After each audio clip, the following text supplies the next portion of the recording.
A continuación vamos a ver un ejemplo de aplicación de los teoremas de Moore. En realidad la aplicación de los teoremas de Moore requiere bastante intuición y experiencia cuando tenemos que resolver algunas estructuras en particular. Para ver algunas de las estrategias que comúnmente podemos utilizar cuando resolvemos una estructura mediante los teoremas de Moore, vamos a hacer un ejemplo con esta estructura que aparece en la pantalla. En primer lugar, lo que debemos hacer, una vez que tenemos la estructura, es dibujar el diagrama de momentos. Para este caso, el diagrama de momentos sería una cosa similar a esta de aquí.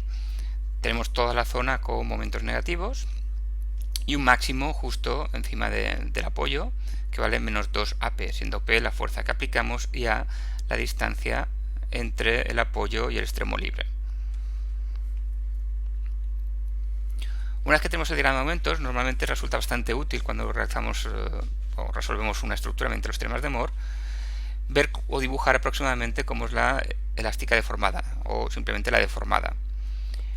Básicamente esto lo dibujaremos a partir de las ligaduras externas. En este caso tenemos una articulación a la izquierda que nos impide el desplazamiento vertical en este punto de la deformada, por tanto la deformada deberá pasar justo por este punto. Y el apoyo también impide el movimiento vertical de la elástica en este punto, por tanto la elástica deformada deberá pasar por este punto. Como los momentos son negativos, en toda la estructura debemos tener una curvatura de tipo U invertida. Si queremos afinar mucho a la hora de dibujar la deformada, en realidad aquellos puntos donde los momentos son más grandes deberíamos tener una curvatura más grande, y en los puntos, por ejemplo, el extremo derecho y el extremo izquierdo, por ejemplo, en este caso particular, donde tenemos los momentos muy pequeños, debemos dibujar una curvatura muy pequeña, es decir, casi aproximadamente una línea recta. La deformada, sin tener en cuenta esta última consideración, sería una cosa de este estilo. Como vemos, la curvatura siempre es estilo U invertida.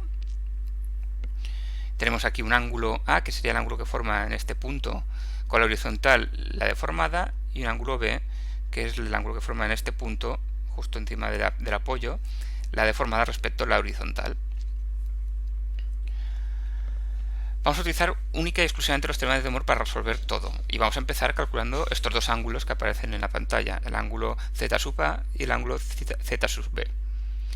El problema que nos encontramos al intentar calcular estos ángulos es que uno piensa que, bueno, como son ángulos vamos a utilizar el primer teorema de Moore. Sin embargo, el primer teorema de Moore nos permite calcular cambios de ángulos. Si queremos averiguar un ángulo en particular, el valor particular de un ángulo, necesitamos tener uno como referencia, y en este caso, en esta estructura, no tenemos ninguno de referencia. Sabemos que aquí, en este punto, en este máximo local de la deformada, el ángulo tiene que ser 0, pero tenemos el inconveniente de que no sabemos dónde está situado exactamente este máximo. Por tanto, a la hora práctica de utilizar el primer teorema de Moore no nos servirá. Bueno, en casos como este, en el que para calcular un ángulo no tenemos o no podemos utilizar el primer teorema de Moore, vamos a intentar aplicar el segundo. Para ello vamos a trazar una tangente justo desde el punto A, como que hemos dibujado ahora aquí en la pantalla. Entonces trazamos esta tangente y tenemos que escoger otro punto para dibujar lo que llamamos en clase plano de referencia, y lo vamos a dibujar justo encima del apoyo. El segundo teorema de Moore nos da la distancia entre este punto, que es el punto de corte de la deformada con nuestro plano de referencia, y este punto, que es el punto de cruce entre este plano de referencia y la tangente que hemos dibujado en el punto A. Esto básicamente es lo que nos dará el segundo teorema de Moore, y esto es básicamente lo que vamos a intentar calcular con la fórmula matemática del segundo teorema de Moore. Esta distancia que hemos visto en la gráfica será 1 partido por IZ, cambiado de signo, por el área entre los dos puntos que hemos escogido, A y B, es decir, entre el punto donde hemos trazado la tangente y el plano de referencia, y X barra, siendo X barra la distancia desde el centro de masas de ese trozo de área a el plano de referencia. Aquí está marcado en azul qué área escogemos entre A y B, y aquí tenemos cómo formularíamos o cómo deberíamos escribir en esta ecuación el área de nuestro triángulo, un medio de la base por la altura, teniendo en cuenta que los momentos son negativos, pues no debemos olvidarnos este signo negativo si queremos respetar el criterio de signos, y la distancia del centro de masas de este triángulo, que está situado más o menos aquí, a el plano de referencia, que está situado justo en B, es justamente 1/3 de la base, 1/3 de 2a. Operamos y esto nos da este valor para esta distancia que hemos visto anteriormente en la figura. Bueno, ¿qué hacemos ahora con esta distancia? Si nos fijamos en la figura, la tangente, el plano de referencia y la horizontal forman un triángulo rectángulo. Por tanto, podemos aplicar trigonometría para hallar este ángulo. El cateto opuesto partido por el cateto contiguo, suponiendo que estas dos son de longitudes como lo son en realidad, nos daría la tangente de este ángulo. Cuando estamos tratando con deformaciones muy pequeñas, estos ángulos serán muy pequeños. Además, recordemos que en estos casos debemos intentar trabajar siempre en radianes. Cuando trabajamos en radianes, la tangente de un ángulo muy pequeño se puede aproximar al propio ángulo. Y es lo que vamos a utilizar siempre en esta asignatura. Como las deformaciones siempre vamos a suponer que son pequeñas y será una buena aproximación, vamos a aproximar que la tangente de ese ángulo es aproximadamente el ángulo y la tangente es cateto opuesto, en este caso la distancia que hemos calculado mediante el segundo teorema de Moore, dividido por la base, en este caso la distancia entre la articulación y el apoyo. Operamos esto y esto nos dará el valor de este ángulo. Fijaos que este ángulo es positivo, básicamente está indicando que la tangente está por encima de la horizontal. Y esto pues definiremos nosotros los ángulos positivos. Ahora, una vez que tenemos el ángulo en A, z sub A, ya podemos calcular cualquier ángulo en cualquier posición de la deformada, ya que tenemos un valor exacto, un valor de referencia. En este caso vamos a intentar calcular el ángulo en B. Básicamente, lo que nos dice el primer teorema de Moore es que si trazamos la tangente en A y la tangente en B, este cambio de ángulo entre los dos es básicamente lo que nos puede ofrecer el primer teorema de Moore.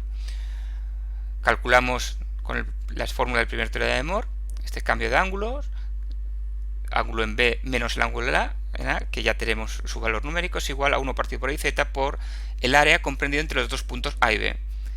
El área comprendido entre los dos puntos A y B es exactamente el mismo triángulo que habíamos visto antes, por tanto, pues sustituimos por este área de este ángulo, una vez más recordad el signo negativo, porque estamos tratando con momentos negativos, y a partir de esta ecuación podemos calcular cuál es el ángulo en B. El ángulo en B es un ángulo negativo y en módulo mayor que el ángulo en A. Eso quiere decir que la inclinación en B de la elástica deformada sea mayor que la en A. Y además en B apuntar hacia abajo, porque nos ha salido un ángulo negativo.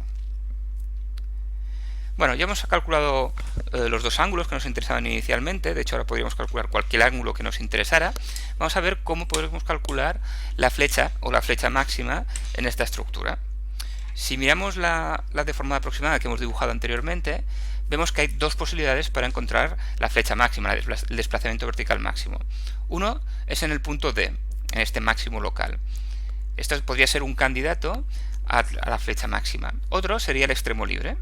Nosotros hemos dibujado la deformada aproximadamente a mano, bueno, o más o menos digamos a mano alzada, con lo cual, mirando la deformada no podemos averiguar efectivamente cuál de ellos va a ser una deformación máxima. Por lo tanto, tenemos que calcular valores de los dos, comparar y quedarnos con aquel que tenga el valor más grande. Vamos a empezar con el desplazamiento vertical en C, que es más sencillo, en extremo libre. Y para ello vamos a aplicar segundo teorema de Moore y trigonometría.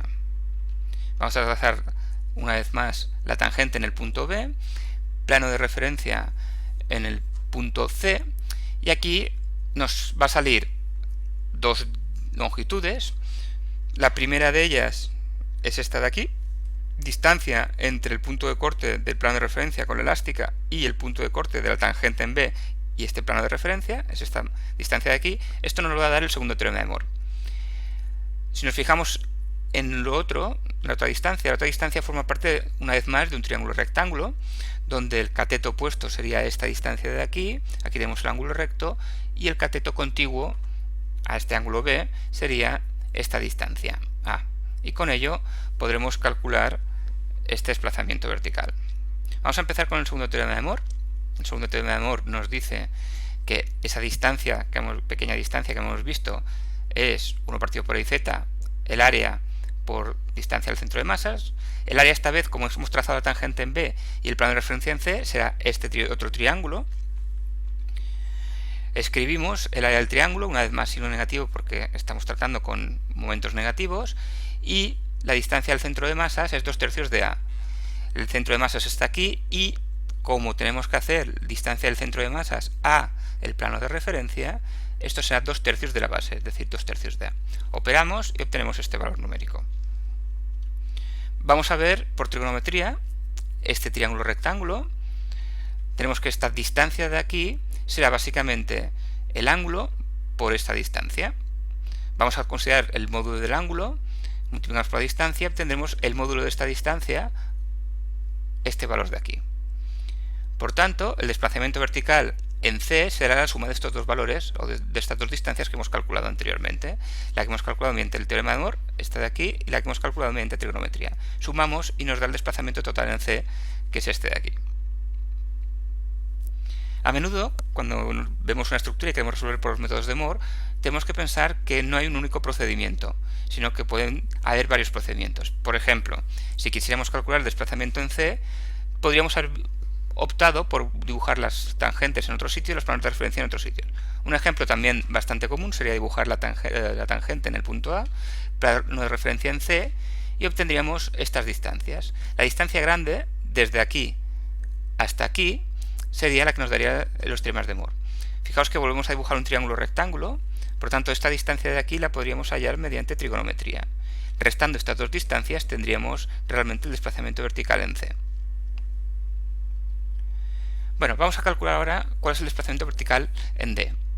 El problema, como hemos comentado antes, es que no sabemos exactamente dónde está el máximo de la deformada. Por tanto, el primer paso que deberíamos hacer es conseguir averiguar dónde está este máximo. Trazamos la tangente en A, además el plano de referencia en D, y aquí volvemos a tener dos distancias. Esta distancia pequeña sería la que nos da el segundo teorema de Moore, distancia entre el punto de corte del plano de referencia con la elástica y el punto de corte de este plano de referencia con la tangente. Esta distancia, repito, es la que nos saldría al aplicar el segundo teorema de Moore. Una vez más vemos que aquí hemos dibujado un triángulo rectángulo, y esta distancia, por tanto, la podríamos calcular mediante trigonometría. Por tanto, este desplazamiento será la resta de estas dos distancias. Y este será el planteamiento general. Bueno, vamos a dibujar el diagrama de momentos. Y vamos a dibujar el diagrama de momentos hasta, o vamos a, digamos, de todo. Y recordad que si queremos aplicar el segundo teorema de Moore, vamos a necesitar el área desde el punto A, que es donde hemos trazado la tangente, hasta el punto D. La distancia del punto D no la conocemos, es una incógnita, vamos a llamarla X. La altura de este triángulo quedará condicionada en función de X, menos P por X. Si hubiéramos cogido X más cercana al punto A, esta altura hubiera sido más pequeña, más lejana hubiera sido más alta. Por tanto, es obvio que esta altura dependerá de esta distancia. Bueno, ¿cómo vamos a encontrar la posición del máximo? Pues para ello vamos a utilizar el primer teorema de Moore. Nosotros ya conocemos cuál es el ángulo en A, ya lo hemos calculado anteriormente, y sabemos que en el máximo el ángulo es 0. Por tanto, en lugar de utilizar el teorema de Moore para averiguar un ángulo, vamos a utilizar el teorema de Moore para averiguar el área. Vamos a verlo. Diferencia de ángulo, ángulo final menos ángulo inicial, ángulo en D, que es 0, menos ángulo en A, que ya lo conocemos, son dos valores que ya conocemos, es igual a 1 partido por z por el área. Aquí la única incógnita que tenemos es este área. Ponemos esta área en función de X, un medio de la base por la altura, que es un triángulo, signo negativo porque son momentos negativos, por tanto un medio de la base X por la altura, Px. En esta ecuación, como he comentado, sabemos que vale A, por tanto la única incógnita que tendríamos aquí es X. Tenemos el valor de A, este valor de este término de aquí que queda en función de X, y a partir de aquí sacamos X. Esta X nos está indicando el punto en el cual está D, es decir, el máximo de esta deformada. Y fijaos que esto lo hemos calculado mediante los teoremas de Moore, no hemos necesitado el teorema de doble integración, el principio de doble integración. Ahora que tenemos esta X, podemos proseguir y tratar el problema como hicimos para el punto C. Tenemos por trigonometría que podemos calcular esta distancia de aquí, eso sería el módulo de este ángulo por esta distancia, nos daría este valor de aquí. Lo ponemos aquí, el ángulo A por X, y esto nos da este valor. Este valor es esta distancia de aquí. Mediante el segundo teorema de Moore vamos a calcular la distancia que nos queda. Esta es la formulación del segundo teorema de Moore. Ponemos el área, ahora ya la conocemos, menos un medio de px por x, sabiendo, o ya conocemos el valor de x, por distancia al centro de masas, que es un tercio de x. Es un tercio porque el centro de masas está situado aquí. Llevamos o cogemos la distancia desde este centro de masas hasta el punto donde hemos cogido el plano de referencia, que es d, por tanto esta es la distancia, un tercio de x. Y sustituyendo por el valor de x, acabamos obteniendo este valor numérico. La resta de estos dos valores que hemos visto nos da esta distancia que buscábamos. Operamos y obtenemos este valor. Una vez más, no es la única manera de llegar al resultado que hemos obtenido. De hecho, hay uno más sencillo y donde realmente se detectan o se aplican la potencia de los teoremas de Moore. Nosotros sabemos que en este punto hay un máximo. En el máximo el ángulo es 0. Pues podemos trazar la tangente en este punto, con lo cual obtendremos una línea horizontal. Plano de referencia justo en la articulación, y este valor de aquí es justo lo que nos da el segundo teorema de Moore. Por tanto, una manera más rápida de encontrar esa distancia, ese máximo local en la deformada, sería calcular mediante el segundo teorema de Moore 1 partido por iz, el signo negativo. El área es la misma, porque hemos cogido la tangente en D y el plano de referencia en A. Antes habíamos cogido la tangente en A y D, por tanto el área es la misma. Lo que cambia en este momento, o en este ejemplo, en esta manera de calcular este valor, es la distancia al centro de masas, 2 tercios de x. ¿Por qué es 2 tercios ahora? Porque tenemos nuestro centro de gravedad aquí y tenemos que llevar la distancia hacia la izquierda, que es donde hemos dibujado el plano de referencia. Fijaos que esta x barra siempre la vamos a considerar como un módulo. O sea, no vamos a poner el signo, tanto si vamos desde el centro de masas hacia la derecha o hacia la izquierda, si vamos a considerar el valor absoluto de esa distancia. Por tanto, 2 tercios de x. Y nos sale evidentemente el mismo valor numérico. Por tanto, si comparamos los dos máximos que hemos calculado, veremos que el máximo de verdad es el que tenemos en C. Y este es donde tendremos la flecha máxima, o la flecha. La flecha sería 2p² partido por iz. Y aquí acabaríamos este ejemplo en el que hemos visto unas cuantas estrategias para aplicar el teorema de Moore a una estructura en concreto.